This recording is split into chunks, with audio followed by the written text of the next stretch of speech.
नमस्कार साथियों।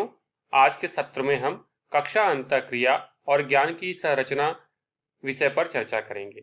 इसके पूर्व के सत्रों में हमने यह समझा कि किस प्रकार से एक अध्यापक कक्षा में विद्यार्थियों के सीखने का परिवेश निर्मित करता है और इस परिवेश को निर्मित करने में भाषा और विषय ज्ञान दोनों की महत्ता बराबर होती है। एक तरीके से किसी भी विषय की कक्षा में भाषा के माध्यम से सीखने सिखाने की प्रक्रिया को सुगम किया जाता है। इस आधार पर यदि आप ज्ञान निर्माण की प्रक्रिया को समझें तो कक्षा में आप कुछ पैटर्न देख सकते हैं।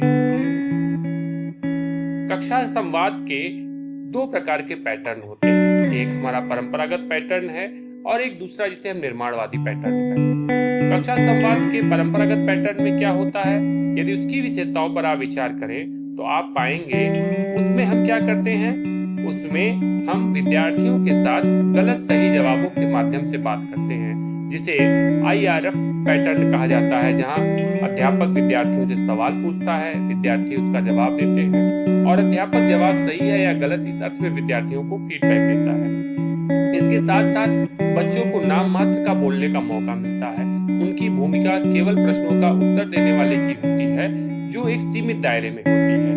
इस अर्थ में क्या होता है, शिक्षक को कक्षा में विषय का ज्ञान प्रस्तुत करने की जल्दबाजी होती है और विद्यार्थियों का अनुभव पूरे के पूरे संवाद में उनकी भूमिका, कक्षा की ओनरशिप की भूमिका उनकी मिस हो जाती है, वह उसमें शामिल नहीं हो पाते हैं।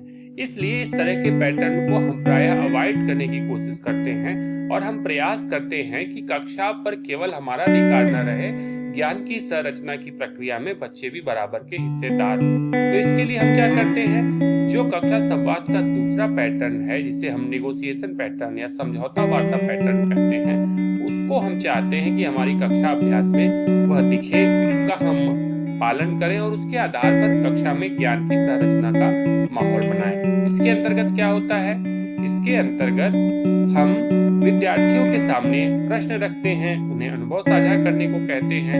हम उन्हें यह प्रेरित करते हैं कि विषय के साथ अपने संदर्भ को जोड़ते हुए स्वयं वे आगे आए और कक्षा में बातचीत करें, अध्यापक के साथ आपस में विषय के साथ उनकी संलग्नता गहन हो। हम उन पे बार बार मननपूर्ण टिप्पणियां करते हैं, उन्हें स्वयं मनन का अवसर देते हैं। इस स्थिति में क्या होता है, इस स्थिति में विद्यार्थियों के लिए हम एक ऐसी परिस्थिति पैदा करते हैं जहां एक दूसरे के समर्थन से, सहयोग से, आलोचना के माध्यम से विद्यार्थी सीखता है। वह केवल किसी की कही बात को मानने के लिए बाध्य नहीं होता है, बल्कि वह उस पर स्वयं विचार करता है, सहमति असहमति दर्ज करता है, उसकी आलोचना करने को भी स्वतंत्र होता है। शिक्षक विद्यार्थियों को विचार करने का समय देता है, वह विषय ज्ञान देने के लिए तत्पर नहीं रहता है। इसके अलावा इस प्रक्रिया में विद्यार्थी स्वयं के विचारों को व्यवस्थित करते हैं, एक कॉन्सेप्ट से दूसरे कॉन्सेप्ट को जोड़ते हैं और इस पूरी की पूरी प्रक्रिया में विषय ज्ञान देने के बजाय बातचीत द्वारा सहमति के आधार पर बनता है। वह शेयर्ड नॉलेज होता है, नेगोशिएटेड नॉलेज होता है, जहां पर केवल अध्यापक ने कहा इसलिए बात को नहीं मानना है। मैंने अध्यापक की कही बात को जांचा परखा, मेरे साथियों ने भी जांचा परखा, कुछ बात मैंने मानी, कुछ पे मैंने सवाल उठाए, तर्क किया और इस आधार पर ज्ञान का निर्माण किया। तो क्लासरूम इंटरेक्शन का जो ये नेगोशिएशन पैटर्न है, इसको हम चाहते हैं कि हमारी कक्षा में क्रियान्वित हो और यह ज्ञान की संरचना का अवसर विद्यार्थियों को दे। इस परिस्थिति में हम दो प्रकार का प्रबंधन करते हैं। क्या? पहला प्रबंधन हम करते हैं बातचीत का प्रबंधन, जो हमारे विद्यार्थियों से डायलॉग हो रहा है, संवाद हो रहा है, इंटरेक्शन हो रहा है। दूसरा, चूंकि हम क्लास में विषय को भी पढ़ाते रहते हैं, इसलिए हम प्रकरण का भी प्रबंधन करते हैं, टॉपिक मैनेजमेंट का भी कार्य करते हैं। आइए थोड़ा इन दोनों पक्षों को विस्तार से समझते हैं। पहला है बातचीत का प्रबंधन। इसके अंतर्गत हम क्या करते हैं, इसका तात्पर्य यह होता है कि हम केवल उनकी बात को सही या गलत करके मूल्यांकित नहीं कर रहे हैं, हम उनकी कही गई बात में जो अर्थ निहित है, जो वो ये संप्रेषित करना चाह रहे हैं, उसे रेखांकित करते हैं। पूरी की पूरी बात पर, उस अर्थ पर बहस करते हैं, प्रमाण मांगते हैं, तर्क करते हैं, सहमति असहमति प्रस्तुत करते हैं। इसी तरह हम और क्या करते हैं, हम उनके रोजमर्रा के अनुभवों की अभिव्यक्ति के लिए भाषा का एक फ्रेम देते हैं कि वे कैसे, किस शैली में, किन शब्दों के माध्यम से, किन तकनीकी शब्दावलियों के माध्यम से किन हाव भाव के साथ अपने बातों को कक्षा में प्रस्तुत करें, कैसे वे टर्न लें, और इस पूरी प्रक्रिया के माध्यम से हम क्लासरूम में बातचीत की संस्कृति को तैयार करते हैं, जहां केवल विद्यार्थी सुनने वाले की भूमिका में नहीं है, वहां विद्यार्थी हस्तक्षेप भी कर रहा है और कर सकता है। इस प्रकार शिक्षक के कठोर नियंत्रण के स्थान पर एक सहयोग का वातावरण तैयार करता है, जो ज्ञान की संरचना की प्रक्रिया को सुगम करता है।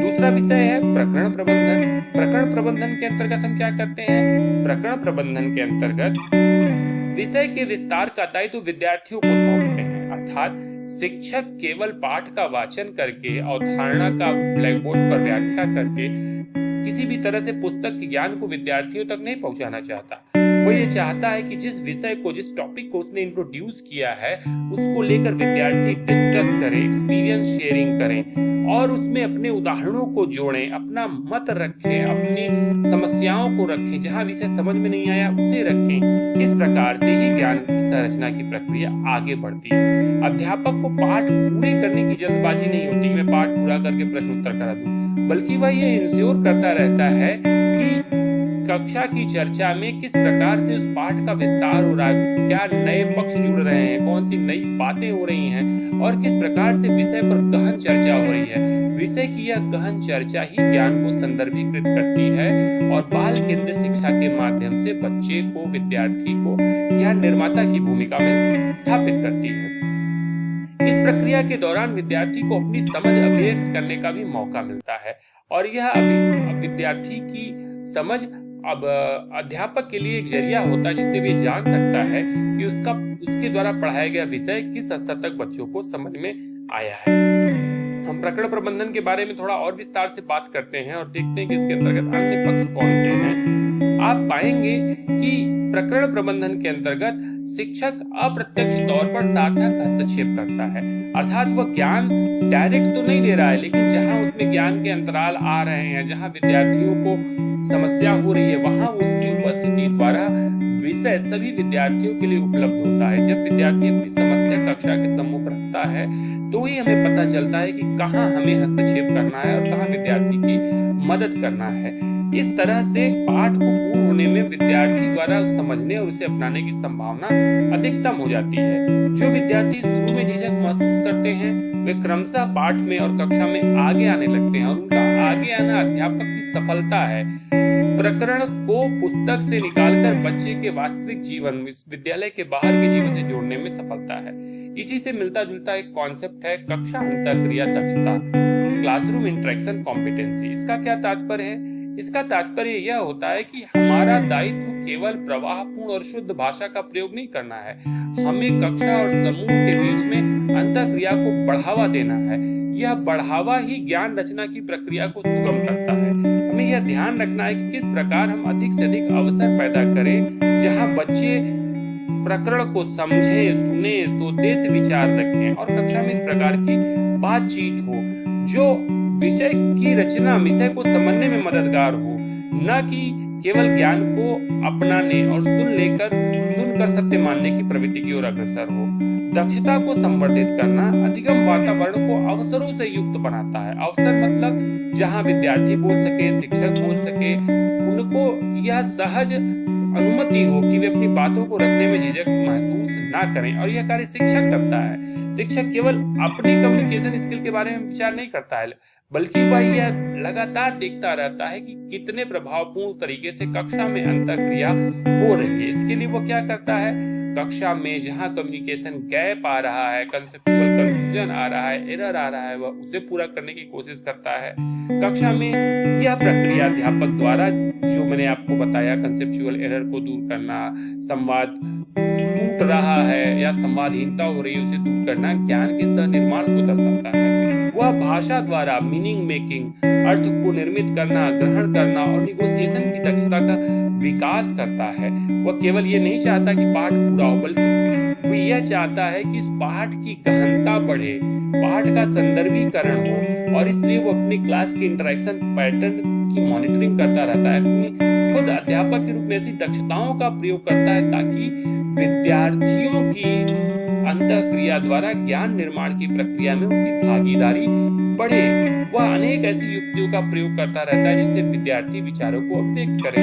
पूर्व के सत्रों में मैंने आपके साथ चर्चा की थी, खुले उत्तर वाले प्रश्न पूछना, उन्हें मनन के लिए समय देना आदि अनेक ऐसी युक्तियां हैं। हम और क्या करते हैं अपनी कक्षा में ज्ञान की संरचना के लिए?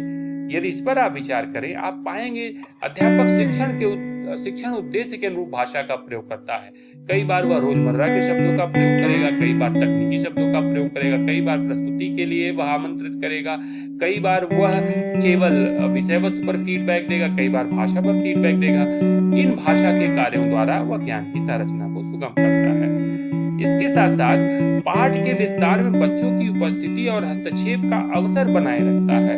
वस्तुतः भाषा का यह कार्य है कि वह विषय के बोध के साथ साथ विषय को विद्यार्थियों तक संप्रेषित करने में मदद करे, और यह कार्य शिक्षक के द्वारा लगातार किया जाता है। क्लासरूम इंटरेक्शन को गाइड करने वाला, निर्मित करने वाला शिक्षक ही है जो विद्यार्थियों को आगे आने का मौका देता है। वह क्या करता है? वह विद्यार्थियों की स्केप फोल्डिंग करता है, विद्यार्थियों की कहे बात की पैराफ्रेजिंग करता है, प्रश्न पूछता है, पुनरावृत्ति करता है। इन उपागमों के द्वारा शिक्षक का यह लक्ष्य होता है कि विद्यार्थी ज्ञान की संरचना हेतु आगे आए। मुख्य समस्या क्या है? क्लासरूम का इंटरैक्शन पैटर्न। क्लासरूम में बोलेगा कौन, कितना बोलेगा, कैसे बोलेगा, इन बातों को यद्यपि तय करने का या निर्मित करने का, मुख्य युक्तियों को निर्धारित करने का कर्ता अध्यापक होता है, लेकिन वह यह निर्णय अपने पक्ष से नहीं लेता है, बल्कि वह विद्यार्थियों के पक्ष में, विद्यार्थियों के हित में लेता है। और जो यहाँ मैंने तरीके बताए, जैसे स्केप फोल्डिंग, पैराफ्रेजिंग, प्रश्न पूछना, पुनरावृत्ति, इन तरीकों के माध्यम से अध्यापक विद्यार्थियों को अवसर देता है कि उन कक्षा अंतःक्रिया में उनकी सक्रिय उपस्थिति हो और इस सक्रिय उपस्थिति द्वारा वो ज्ञान की संरचना कर सकें। विद्यार्थियों, मैं उम्मीद करता हूं कि आपको यह व्याख्यान समझ में आया होगा। आपके सुझाव आमंत्रित हैं। धन्यवाद।